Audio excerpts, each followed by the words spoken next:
Bismillahirrahmanirrahim. Assalamualaikum warahmatullahi wabarakatuh. Alhamdulillahirabbil alamin wassalatu wassalamu ala asrofil anbiya'i wal mursalin sayyidina wa maulana Muhammadin wa ala alihi wa sahbihi ajmain. Puji serta syukur tak bosan-bosannya kita panjatkan kepada Allah Subhanahu wa taala yang berkat rahmat serta ridhonya hingga hari ini, hingga pada detik ini kita masih sama-sama diberikan nikmat iman, nikmat kesehatan, dan nikmat menuntut ilmu, dan nikmat untuk senantiasa memperbaiki amal kita dari hari ke hari. Salawat serta salam tak lupa kita panjatkan kepada junjungan alam Nabi Muhammad sallallahu alaihi wasallam, pada para sahabatnya, pada keluarganya, tabi'un hingga kepada kita sebagai umatnya di akhir zaman. Para hadirin sekalian, seperti biasa di malam Ahad yang pertama kajian pekanan yang insyaallah pada malam hari ini sebagai pemateri yaitu Al-Mukarram Ustaz Anugrah Mahfudin STLC-MA yang akan mengisi sebagai pemateri, dan alhamdulillah beliau sudah berada bersama tengah-tengah kita. Dan supaya untuk mempersingkat waktu kepada beliau, waktu dan tempat, kami persilahkan. Syukran.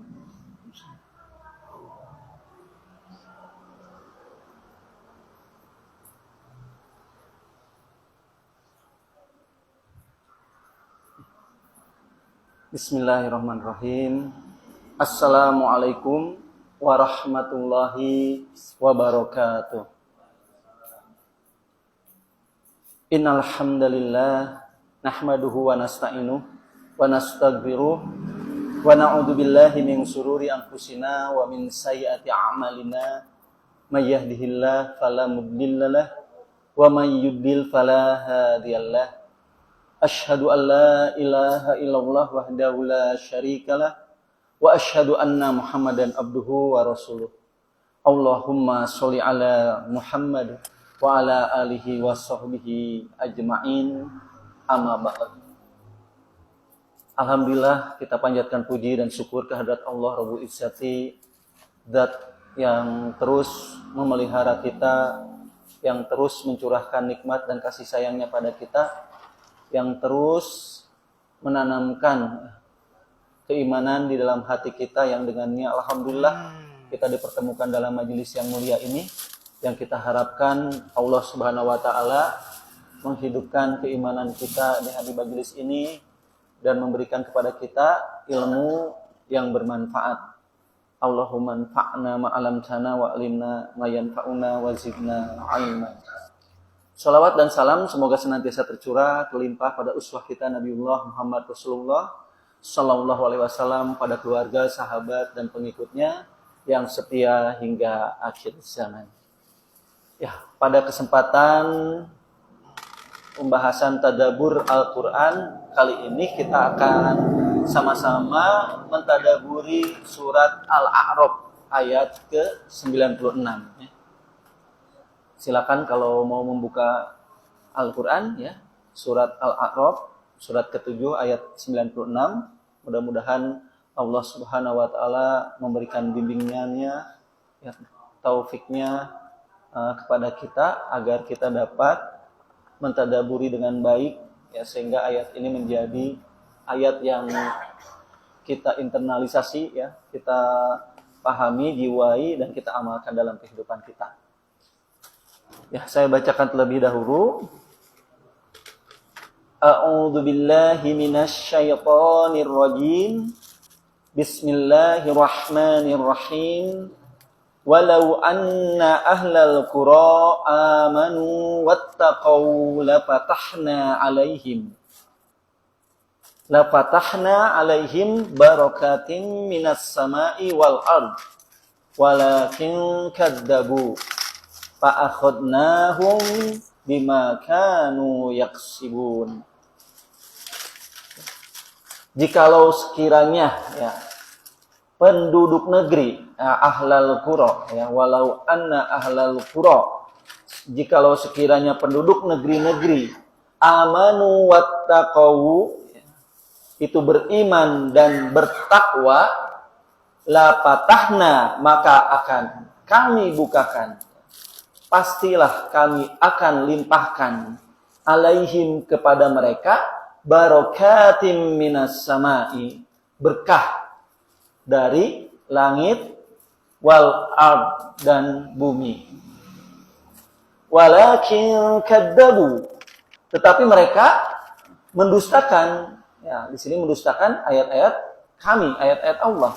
Fa'akhadnahum bima kanu yaksibun, maka kami siksa mereka disebabkan perbuatannya. Nah, kita sama-sama fokus saja pada ayat ini ya. Nah, kita lihat dalam tafsirnya ya.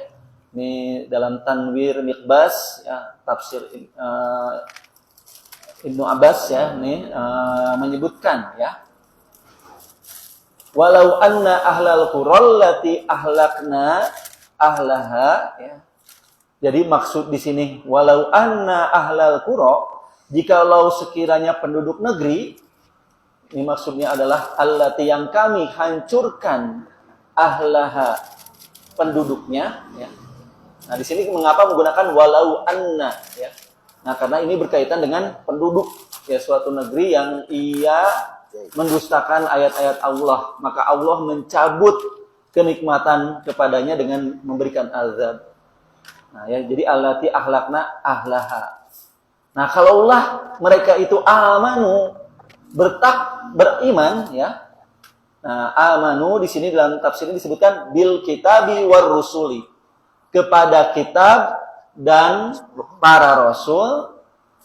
Nah, jadi amanu di sini adalah beriman pada kitab dan para rasul, wattaqau al-kufra wasyirka wal fawahisa wattabu, dan mereka di sini menggunakan wattaqau, bertakwa.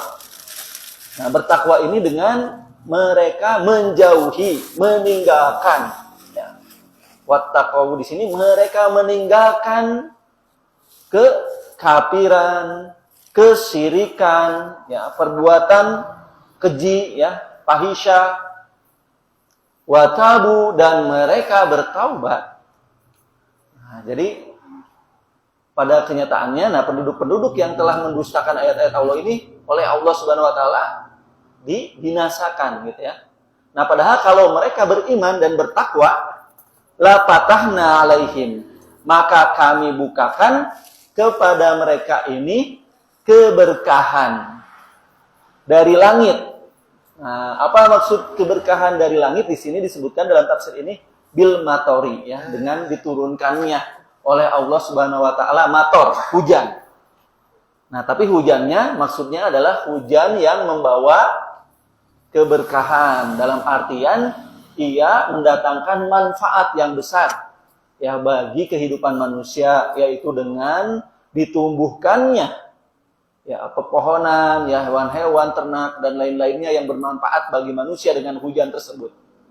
Nah, jadi iman dan takwa akan menghadirkan keberkahan berupa dimudahkannya oleh Allah Subhanahu wa taala manusia dalam mencapai kemakmurannya. Tidak hanya dengan dibukakan berkah dari langit ya, wal ard, dan juga dari bumi. Ya, di sini maksudnya disebutkan bin nabati wat thimar ya, dengan tumbuh-tumbuhan, ya, dengan buah-buahan. Nah, jadi alam ya, maksud ayat ini itu akan memberikan dukungannya ya, akan memberikan kemanfaatan-kemanfaatannya bagi manusia dengan baik. Tak kala apa? Tak kala manusia itu beriman dan bertakwa kepada Allah Subhanahu wa taala. Nah, tapi di sini disebutkan walakin kadzabu. Nah, akan tetapi mereka mendustakan rusuli wa kutubi, para rasul-rasul kami, dan juga kitab-kitab kami gitu ya. Nah, maka fa'akhadnahum ya. Maka dengan hal itu ya, Allah Subhanahu wa taala kami timpakan kepada mereka siksa ya, berupa bisa jadi qahar. Qahar itu adalah tadi paceklik ya, bencana dan juga hal-hal lain ya yang menjadi suatu musibah besar bagi suatu penduduk negeri bila mereka penduduknya mendustakan ayat-ayat Allah Subhanahu wa taala dan mendustakan para rasulnya. Nah, itu kenapa bimakanu yaksibun ya, dikarenakan atas perbuatannya mereka, yaitu mereka mendustakan kitab-kitab dan juga para rasul. Nah, demikian jadi secara sederhana ya yang disampaikan dalam tafsir Tanwir Al-Mikbas ya. Kalau dalam tafsir Ibnu Katsir disebutkan ya, jadi kalau penduduk negeri-negeri itu beriman dan bertakwa ya, maksudnya apa? Beriman dan bertakwa itu ya, jadi maksudnya amanat qulubuhum bima jaha bihi rusul. Nah, ini sama ya dengan tafsir tadi, yaitu maksudnya hati mereka beriman kepada apa yang dibawa oleh rasul-rasul Allah, terus membenarkannya dan mengikutinya. Kemudian mereka bertakwa. Takwa di sini disebutkan dengan ya, wattaqu bi fi'lit ta'ati wa tarkil muharramati, yaitu bertakwa dengan mengerjakan ketaatan-ketaatan kepada apa yang diperintahkan oleh Allah Subhanahu wa taala dan menjauhi apa-apa yang diharamkan oleh Allah Subhanahu wa taala. Nah, maka la fatahna alaihim barakatim minas sama'i wal ard. Nah, di sini disebutkan maksud dari dibukakannya bagi mereka keberkahan dari langit dan bumi, artinya Allah akan menurunkan hujan dari langit dan menumbuhkan tanaman dari bumi. Nah, tapi mereka mendustakan ayat-ayat kami. Nah, kita tadaburi tadi tafsirnya ya yang kita sama-sama dengarkan, kita baca dari tafsir At-Tanwir ya dan juga tafsir Ibnu Katsir ya, tapi ringkasannya ya. Nah, sekarang kita sama-sama mentadaburi ya. Nah, mentadaburi ayat ini ya. Ayat ini sangat mendalam ya. Untuk apa? Untuk kita jadikan pegangan dalam kehidupan. Karena kemudahan ya, kebahagiaan, keberhasilan dalam kehidupan ini ada pada bagaimana apakah kita iman dan bertakwa kepada Allah ya, mengikuti apa yang diperintahkan oleh Allah dan Rasul-Nya, ataukah kita meninggalkannya.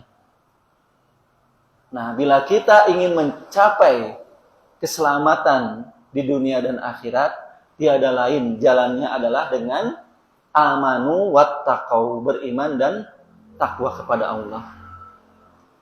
Nah, keimanan kita dan ketakwaan kita pada Allah ya, tak kala kita hidup dengan itu ya, kita menjadikan itu pedoman dalam hidup kita ya. Kita mau kemana saja, ittaqullaha haitsuma kunta ya.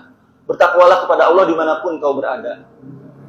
Nah, jadi kita selalu berusaha ya, berupaya dimanapun berada, bertakwa kepada Allah ya.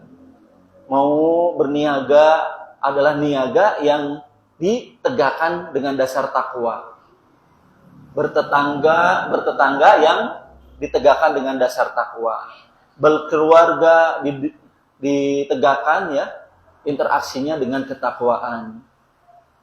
Nah, ataupun mengajar, belajar, bila ada takwa di dalamnya, nah itu mendatangkan keberkahan dari Allah Subhanahu wa taala. Nah, apa itu berkah? Nah, ini pertanyaannya kan ya. Apa sih yang dimaksud dengan berkah? Nah, jadi kalau kita lihat para ulama menyebutkan berkah itu ada lapisan ya maknanya. Jadi kalau kita hidup senantiasa selaras dengan aturan-aturan Allah, itu hidupnya akan penuh dengan kenikmatan yang dihadirkan oleh Allah kepadanya. Berbeda kalau ia meninggalkan perintah dan aturan Allah. Yang ada ia akan berada dalam masalah yang tidak pernah ada habisnya, ujungnya. Nah, kalau dia bertakwa pada Allah, dibukakan keberkahan. Keberkahan itu ada lapisan-lapisannya.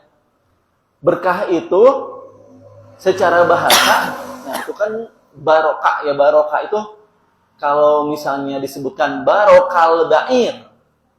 Bair itu unta. Nah, ya jadi kalau barokah, bair, al-bair ya, artinya itu unta itu sedang duduk gitu apa? Menggerum apa ya? Kalau unta duduk tidak mau beranjak gitu ya, meletakkan kakinya, menderum gitu ya, diam gitu. Nah, barokal bair itu maksudnya unta itu diam. Nah, maksudnya apa? Barokah itu artinya disebut berkah kalau sesuatu itu tidak hilang dalam dirinya, menetap dalam dirinya. Jadi kalau yang disebut berkah, nikmat itu oleh Allah Subhanahu wa taala tidak dicabut dalam dirinya, gitu. Nikmat itu melekat pada dirinya, menjadi kenikmatan yang langgeng. Nah, yang disebut dengan berkah itu di sini maknanya kontinuitas gitu ya. Kontinuitas itu adalah keberlanjutan gitu. Kan misalnya gini, punya Innova 30 tahun misalnya ya. Dibanding dengan misalnya punya Ferrari seminggu, mending mana? Mending punya Ferrari seminggu atau punya Innova 30 tahun. Ya. Jadi kan punya Ferrari 30 tahun ya. Ya, maksudnya kan nikmat kalau itu ada pada kita tapi dicabut ya, itu tidak punya nilai berkahan gitu. Yang disebut berkah itu nikmat itu akan berlangsung ya, menjadi sesuatu yang dawam, yang melekat pada dirinya. Oleh Allah tidak dicabut nikmat tersebut. Nah, itu yang disebut dengan barokah. Kita punya sesuatu dan yang namanya nikmatnya itu bukan hanya kalau berkah itu nikmat di dunia. Punya rumah, kalau ia diberkahi oleh Allah rumahnya, rumah itu akan membawa kebaikan, kenikmatan bukan hanya untuk kehidupan dunianya, tapi juga kenikmatan di negeri akhirat. Gitu. Nah, itu yang disebut dengan berkah. Gitu. Nah, jadi berkah itu nilainya langgeng, bahkan ia menjadi sesuatu yang abadi. Kan kalau sesuatu yang kita sedekahkan berarti itu habis atau jadi abadi. Hati-hati ya, kalau kita bersedekah, nah kita punya 500.000, ya, uang 500.000 ini 100.000 kita sedekahkan, 400-nya kita jajankan misalnya gitu ya. Mana yang menjadi abadi? Yang 400-nya, yang 100-nya. 100 itu kalau kita sedekahkan di jalan Allah, ini sama dengan hadis ya dari Aisyah. Jadi suatu saat Aisyah dan Rasulullah SAW, keluarga Rasulullah SAW menyembelih satun, ya, menyembelih kambing. Nah, setelah menyembelih, ya, dermawannya Rasulullah SAW dibagikan, ya, dibagikan kambing itu, lalu bertanya Rasulullah SAW pada Aisyah, ya Aisyah, ya, ma baqiya, gitu ya, apa yang tersisa? Oh, kata Aisyah menjawab, tidak tersisa ya Rasulullah, illa kecuali katfahu, ya, kecuali punggungnya. Ya, jadi yang tersisa itu cuma punggungnya. Lalu Rasulullah SAW mengoreksi, bukan demikian. Wahai Aisyah, sesungguhnya tersisa gitu ya, seluruhnya. Kecuali yang belum tersisa itu adalah punggungnya. Jadi justru kata Rasulullah SAW, yang sudah disedekahkan, diberikan kepada saudara-saudara muslim, sahabat, itulah yang menjadi suatu nilai yang berkah tadi. Nah, karena ia tidak habis nanti. Yang namanya amal soleh, ya, nah itu adalah sesuatu yang dibalasi oleh Allah Subhanahu Wa Taala ya di hari akhir dengan tadi tidak. Nah, itu ya. Nah, jadi itu yang pertama. Jadi kalaulah penduduk negeri beriman dan bertakwa, maka nikmat itu tidak dicabut oleh Allah Subhanahu wa taala. Nikmat itu akan menjadi kenikmatan yang bukan hanya di dunia keselamatannya, tapi juga kenikmatan di akhirat. Nah, yang kedua yang disebut dengan berkah. Nah, berkah itu kan kalau kolam dalam bahasa Arab disebutnya al-birkah. Nah, al-birkah itu kenapa disebut kolam? Karena ia nampung air yang banyak. Lalu setelah nampung, di situ ada ikan-ikan, ada makhluk hidup yang menjadikan suatu kemanfaatan yang banyak. Nah, yang disebut dengan berkah itu nikmatnya bukan hanya tadi langgeng, berkelanjutan, tapi juga ia menjadi nikmat yang ziyadatul khair. Manfaatnya itu bertambah-tambah. Nah, jadi kalau sesuatu yang berkah itu, ia mungkin seperti sesuatu yang secara materinya kecil. Ya, motor misalnya tahunnya pada tahun 2000 berapa ya? 2005, 2006 gitu ya. Nah, motor, tapi manfaat dari motor itu, ya, jam terbang motor itu dalam melakukan kebaikan-kebaikan itu luar biasa. Banyak manfaatnya, sudah menolong ini, sudah nganterin dia ke masjid berapa kali, gitu ya. Sudah nolong orang, gitu ya. Sudah dipinjamkan ke beberapa orang, sudah. Nah, itu ia punya nilai manfaat yang banyak. Nah, jadi kebalikan dari berkah, yaitu jadi malah kalau ia tidak berkah, maka ia malah menjadi musibah gitu ya. Nah, jadi bisa jadi harta, kekayaan itu ada tapi membawa musibah kepada orangnya. Tapi kalau keberkahan, ia membawa nilai manfaat yang banyak. Nah, itu ya yang kedua. Nah, yang ketiga, keberkahan itu disebutnya qimah maknawiyah. Ya, tak kala kita beriman dan bertakwa pada Allah, hidup kita akan berkah. Berkah itu adalah kelezatan, kenikmatan yang Allah berikan pada hati kita dengan suatu makna-makna diniyah yang kita tidak tahu. Ya. Kalau kita di masjid, ya, ini mendengarkan tausiah, mendengarkan kajian, ini nikmat nggak? Nikmat mana dengan nonton Sudirman Cup? Sudirman Cup, Sudirman apa? Pak Esa nih ahli bulu tangkis. Ya, gitu ya. Maksudnya, kalau kita bermajelis seperti ini nikmat nggak? Sebetulnya nikmatnya nikmat apa sih, gitu kan ya? Ya sama dengan misalnya kita, ya, saum ya, terus berbuka. Ya, waktu kita berbuka, terus kita makan.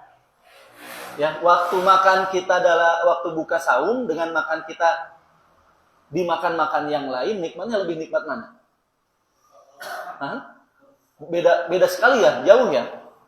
Kenapa sih bedanya apa sih? Kenapa waktu kita berbuka saat saum nikmatnya tuh lebih berlipat-lipat daripada makan kita di waktu-waktu lain yang di luar saum. Karena sudah lapar ya, sudah seharian. Nah itu tabiiyahnya, itu nikmat tabiiyahnya. Tapi sebetulnya bukan itu yang membuat nikmat sehingga ia menjadi berkah. Nah yang disebut berkah itu seperti itu waktu kita makan. Kan kadang kita ada makan ya, makan tapi dengan ayam bakar, ya, makan dengan nasinya nasi kebuli misalnya ya. Tapi mie rasa tahu nggak?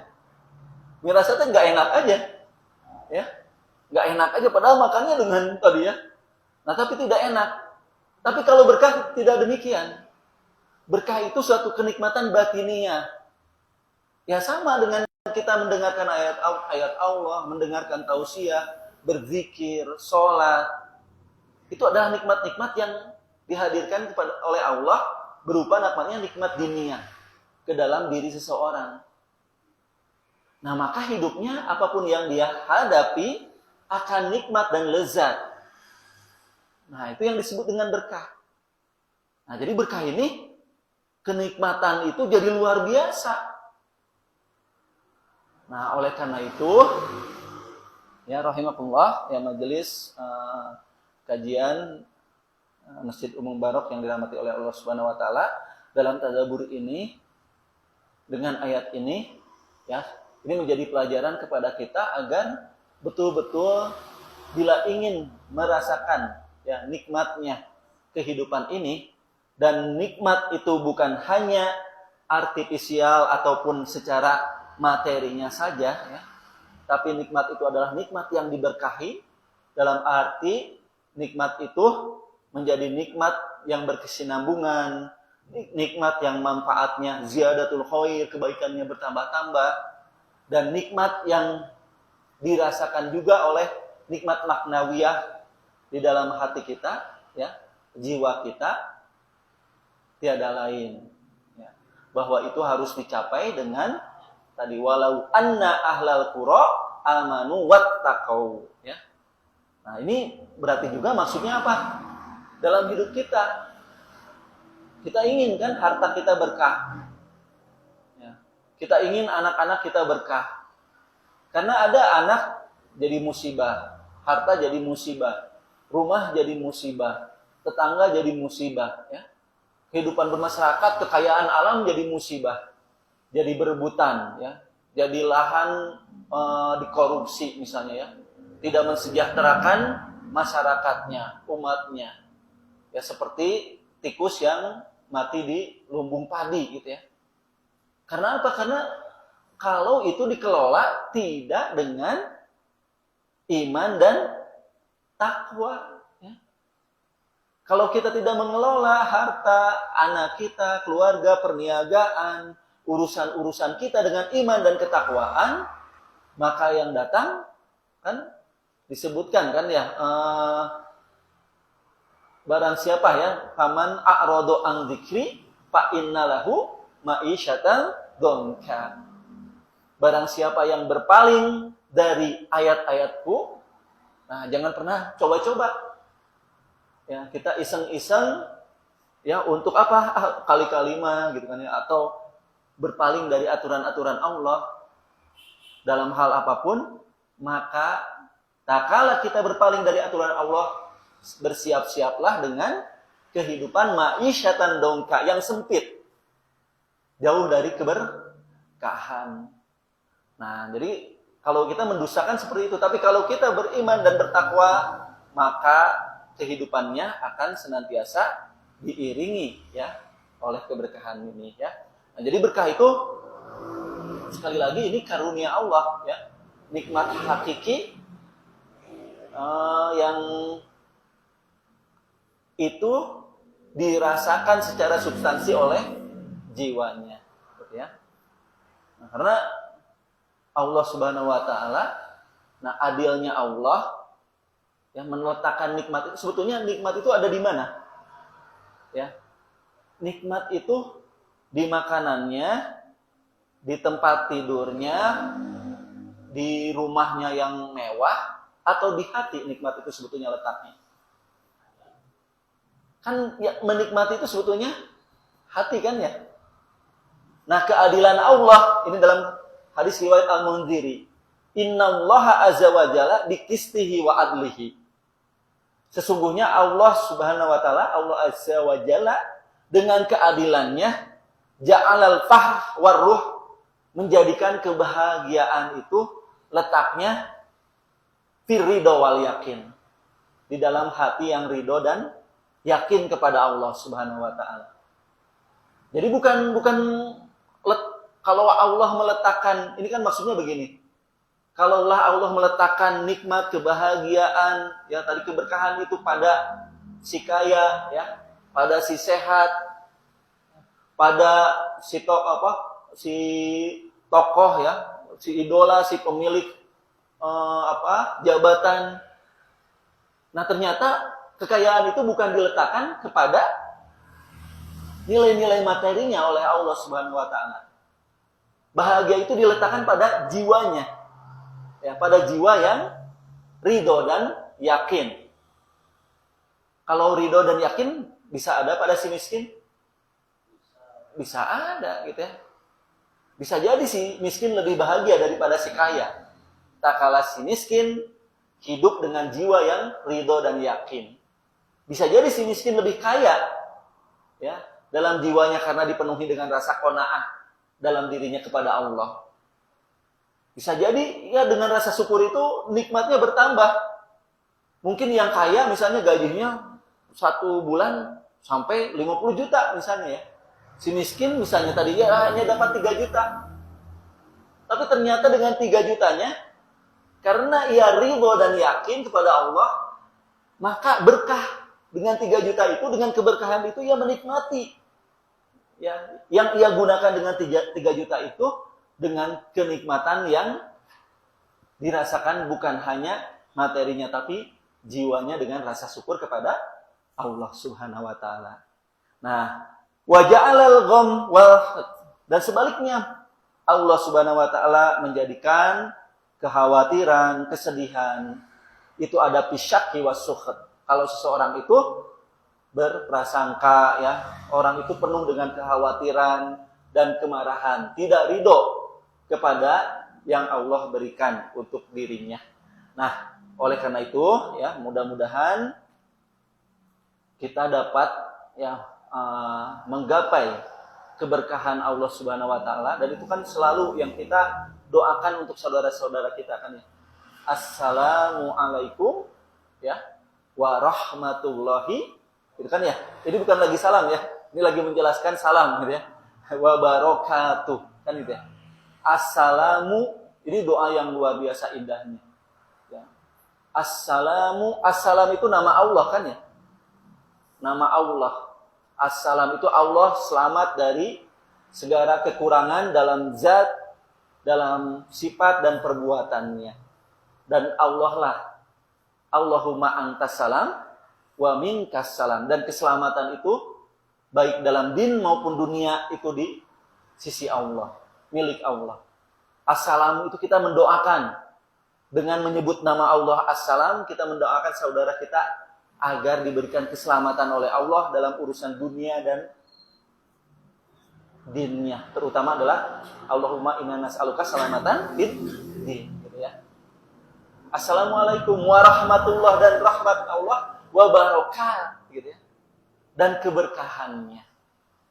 Nah, oleh karena itu kita kejar keberkahan hidup kita ya. Keberkahan umur kita, keberkahan waktu-waktu kita, keberkahan ibadah kita, keberkahan keluarga kita, ya, keberkahan harta kita dengan apa? Dengan kita beriman kepada Allah dan bertakwa kepadanya. Tiada lain, itulah yang akan menyampaikan kita kepada kenikmatan yang hakiki ya, yaitu keberkahan gitu ya. Nah, supaya lebih mendalam ya dari bahasan kita terhadap surat Al-A'raf ayat 96 ini ya, ada baiknya kita berdiskusi. Sekarang Isa jam berapa? 7? Lebih 10 oh bukan kurang. Lebih 10. Oh jadi masih cukup panjang ya waktunya ya. Kurang juga ya. Ada 10 menit. Iya, sekarang lebih awal, tadi maghrib juga lebih. Silakan barangkali ada hal yang perlu diperjelas dengan bahasan kita, ada waktu 10 menit ya. Tadabur kita terhadap ini jamnya ya udah 47 ya. Nah, kurang berapa tadi jam kurang 5. Oh ya. Silakan enggak? Surat Al-A'raf ayat 96 ya. Atau mau menambahkan? Jangan. Masalah apa? Tafsir ya tadi. Tafsir. Ada apa nanti? Tafsir itu ada yang di Maksur ya, ada yang di Roi. Batasan batasan tafsir biro'i itu gimana tuh? Apakah jelas atau gimana? Ya, enggak. Ya, enggak. Ya. Nah, ini ada pertanyaan ya tentang tafsir ya. Nah, jadi tafsir itu dibagi-bagi ya. Nah, sebelum ke situ, makanya kita tadi menyebutnya dengan tadabur Al-Qur'an ya. Tafsir bil ma'surnya tadi sudah kita bacakan ya. Tafsir dari surat di awal sudah kita bacakan, surat Al-A'raf ayat 96, kita ambil tafsir bil ma'sur dari Ibnu Katsir. Tadi sudah dibacakan ya, dan juga dari Ibnu Abbas. Nah, itu namanya tafsir ya. Nah, tafsir bil ma'sur. Nah, setelah itu kita tadaburi. Nah, tadaburi itu mengambil hikmah dan pelajaran ya yang kita terapkan dalam bagaimana kehidupan kita. Tadi memaknai berkah di sini. Nah, ini contoh ya dari pertanyaan Ustaz Esa tadi, gimana sih kita harus melihat, dan ini penting ya, supaya kita bisa membedakan mana saat misalnya seorang ustadz sedang menyampaikan, membacakan tafsir, dan seorang ustadz sedang tadi mentadaburi, menggali makna-makna yang ia coba hidupkan dalam kehidupannya. Nah, itu ya. Nah, sekarang kita lihat tafsir itu dari sumbernya ya. Nah, para mufassir itu membagi menjadi 3. Ya, ada yang disebut dengan tafsir bil ma'tsur, yaitu tafsir bi riwayah. Ada tafsir bi ro'i, yaitu tafsir bi diroyah. Nah, ada tafsir yang ketiga dengan disebut tafsir isyari. Tafsir isyari itu adalah tafsir dengan tadribat ruhaniyah, gitu ya. Ini tafsir isyari itu menggali makna-makna, nah tapi makna-maknanya itu adalah makna yang tersembunyi, makna batin dalam suatu ayat. Nah, jadi tafsir itu ada, secara sumbernya ada 3. Nah, sekarang tadi tafsir bil ma'sur. Nah, itu dari athar. Kalau tafsir bil ma'sur disebut juga bi riwayah. Nah, tafsir Ibnu Katsir ini ada tafsir bil ma'sur. Karena apa? Ibnu Katsir menyampaikan tafsir itu ada riwayatnya. Misalnya, wa'tasimu bihablillahi jami'a. Bihabl. Habl itu apa sih? Nah, tadi disebutkan yang riwayatnya apa? Menurut Mujahid, Qatadah, menurut ini. Nah, an. Ini dan ada jajaran sanad dari perawinya gitu ya. Ini nyampe dari Rasulullah SAW. Nah, ataupun dari tadi ya, ada yang tadi ya. Nah, itu namanya bil ma'sur. Ada asarnya pertama, tafsir Quran bil Quran, ya. Tafsir Al-Quran ditafsirkan lagi dengan ayat Al-Quran. Ihdinas siratal mustaqim, ya, siratal ladzina an'amta alaihim. Siapa sih an'amta alaihim? Di ayat lain disebutkan kan ya. Nah, siapa saja an'amta alaihim yang diberikan nikmat itu. Nah, ini namanya tafsir Al-Quran bil Quran. Nah, ada yang tafsir Al-Quran di sunnah Rasulullah sallallahu alaihi wasallam. Nah, bila kita ingin melihat itu, nanti ada di tafsir kumpulan hadis riwayat Bukhari, hadis riwayat Muslim, ada yang khusus membahas tentang tafsir-tafsir ayat-ayat Al-Quran. Misalnya, wa a'iddu mastata'tum min quwwatin, kan gitu ya. Siapkanlah oleh kalian apa-apa dari kekuatan. Kuwah itu apa sih? Ditemukan dalam hadis Rasulullah SAW adalah memanah gitu ya. Nah, itu tafsir Al-Quran dengan sunnah gitu. Nah, yang ketiga ya tafsir Al-Quran dengan qaul sahabat. Nah, nanti ini masing-masing ada tingkatannya gitu ya. Nah, dengan sahabat tabi'in. Nah, ini riwayat semuanya. Ada riwayatnya juga, nanti macam-macam gitu ya, disesuaikan dengan riwayatnya. Nah, ini namanya tafsir bil ma'tsur ya. Nah, jadi tafsir itu tidak keluar dari ranah periwayatan gitu. Ya, dari periwayatan baik itu Al-Qur'an maupun sunnah maupun qaul. Nah, kalau tafsir bi ra'i, hati-hati. Tafsir bi ra'i itu bukan berarti tafsir dengan hanya menggunakan akal atau hawa nafsu bahkan. Jadi tafsir bil ra'yi maksudnya adalah tafsir ijtihad. Ya dengan ijtihad. Tidak melepaskan tadi setelah bil ma'tsur, ya, dengan melihat kaidah-kaidah kebahasaan, kaidah-kaidah ilmu tafsir, ya, dari nahwu, sorof, ya, terus asbabun nuzul, dia menggunakan perangkat-perangkat, ya, ilmu-ilmu untuk apa? Untuk mengeluarkan makna-makna dari ayat-ayat. Nah, jadi yang dimaksud biroi itu bukan sembarangan apa dari perenungan mufasir gitu ya, akhirnya keluar. Tapi setelah ia mempertimbangkan hal-hal tersebut, nah dia punya otoritas ya. Mufasir ini punya otoritas. Karena nanti mufasir itu punya syarat. Nah, syarat mufasir apa? Dia punya otoritas. Nah, ia akhirnya menggali dengan perangkat-perangkat tadi. Nah, itu namanya disebut dengan tafsir bil roi. Nah, makanya ini ada perbedaan. Nanti mengatakan tafsir bil roi kan yang namanya tafsir menafsirkan dengan hawa nafsu itu haram gitu ya. Nah, ini ada ikhtilaf di sini ya. Dan letak ikhtilafnya itu biasanya pada pemaknaan roi. Nah, roi di sini sebetulnya bukan dimaksudkan dengan hawa nafsunya, ya, tapi ia tidak mencukupkan pada riwayat. Ya, misalnya tadi kan banyak ya tafsir bi roi ya, misalnya tafsir yang sekarang Al-Maraghi ya, ataupun tafsir Fidhilal Quran. Nah, itu adalah menggunakan kaidah-kaidah tersebut. Nah, Isari itu adalah seseorang yang menempuh suluk ya, perjalanan kepada Allah, seperti tafsir Alusi gitu ya.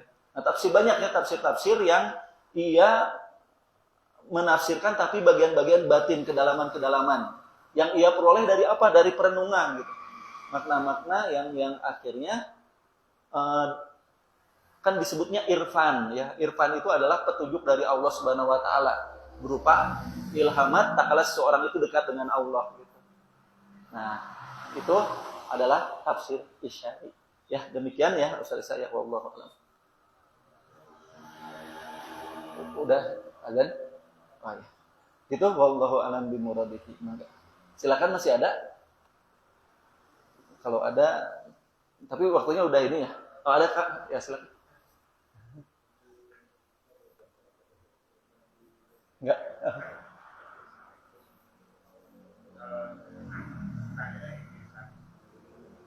Kalau ini kan ini yang di ayat 9 tadi, penduduk itu berarti kan mungkin kalau di ini secara umum ya kan ya, misalnya katakanlah kan kalau kita itu kan secara umum prioritas lah dikatakan anak ya. Prioritas bahwa kalau kan misalkan berkah gitu ya kepada mereka.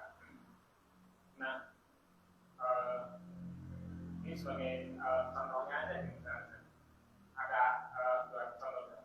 Di satu negeri bisa katakanlah secara mayoritas beriman dan takwa gitu ya, beriman kepada Allah gitu ya, beriman kepada Rasul dan Al-Quran. Di satu sisi ada yang tidak beriman kepada Rasul, kepada Al-Quran, tapi dalam kehidupannya mungkin lebih misalnya dia beriman tapi kurang lah gitu ya, misalnya berbalik gitu, jadi berbalik terbalik gitu. Itu gimana? Ya, Masya Allah. Ya, alhamdulillah. Syukran wa jazakallahu khairan. Ini waktunya.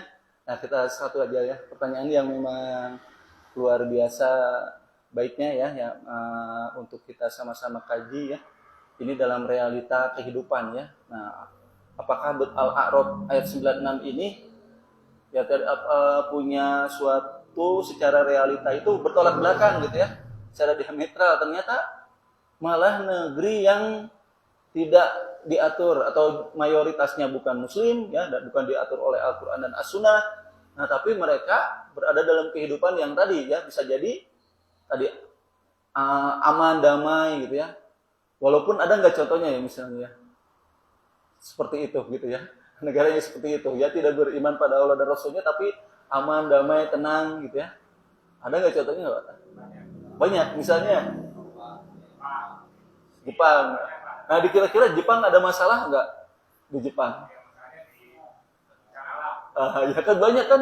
Oh, bukan hanya di bencana alam. Apa sekarang? Nah, di sana itu pernikahan misalnya ya.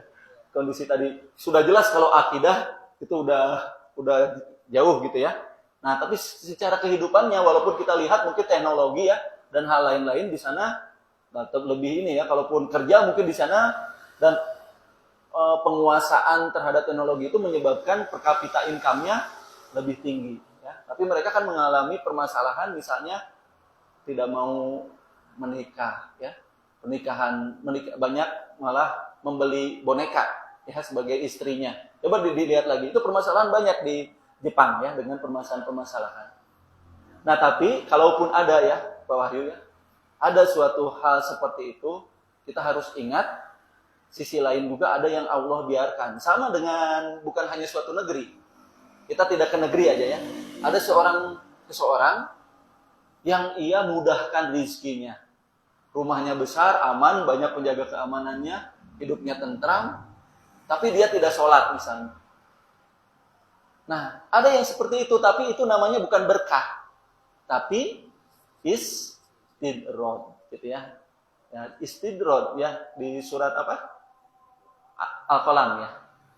Al-Qalam istidrod. Nah, jadi dia diberikan kenikmatan oleh Allah, dimudahkan segala urusan-urusan perkara dunianya, padahal ia menjauhkan urusan-urusan dinnya, ya, dimudahkan. Tapi itu untuk apa? Istidroj. Istidroj itu dijadikan siksa, ya, nanti yang lebih tinggi, ya, karena jauhnya ia dari Allah Subhanahu Wa Taala. Nah, jadi demikian ya jawabannya. Kalau ia pun ada, nah itu sebetulnya ia pun tidak akan sampai kepada nikmat berkah tadi. Berkah itu nikmat spiritual. Ya, ia makan tapi tanpa rasa syukur akan berbeda ya dengan seberapa enaknya makanan, tapi tadi makanan itu akan nikmat bila sambil makan itu ada namanya nikmat farhatun diniyatun. Itu di Ibnu Hajar Asqalani ya dalam mensarah tentang farhatani, dua kenikmatan orang yang saum. Nah, Ibnu Hajar Asqalani mengatakan orang-orang yang beriman itu punya kenikmatan yang tidak bisa dinikmati oleh orang-orang selain mukmin dan muslim. Gitu. Ya. Nah, nikmat batin itulah yang tidak akan mereka rasakan. Sebagai penutup, kan makanya kan kul bifadlillahi wa bi rahmatihi kabidalika fal yaprahu huwa khairum mimma yajma'un. Nah, berbahagialah dengan karunia Allah berupa rahmatnya ya, yaitu Islam dan Al-Qur'annya. Dengan dua itulah hendaklah kita berbahagia ya, karena itu lebih baik dari apa yang suka kita atau suka mereka kumpulkan ya berupa dunia ya. Demikian, mudah-mudahan Allah Subhanahu Wa Taala yang memberikan kemanfaatan dalam ilmu yang kita pelajari dan bukan hanya semata menjadi penambah konsumsi intelektual kita, tapi betul-betul kita dapat menghayati dan mengamalkannya dalam kehidupan kita. Barakallahu lakum fil Qur'anil azim, nafa'ani wa iyyakum bima fihi minal ayati wa dzikril hakim.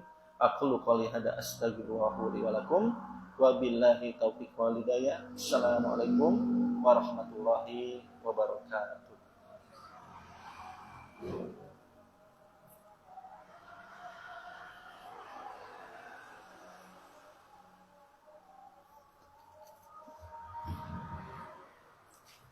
Syukran jazakumullah khairan katsiran kepada Ustaz Anugrah yang telah menyampaikan materinya yang begitu luar biasa.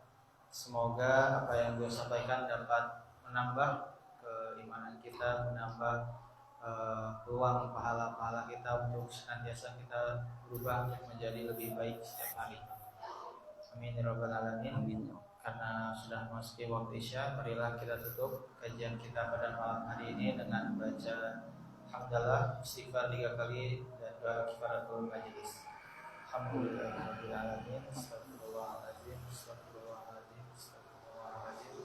Subhanakallahumma wa bihamdika asyhadu an la ilaha illa anta astaghfiruka wa atubu ilaik. Assalamualaikum warahmatullahi wabarakatuh.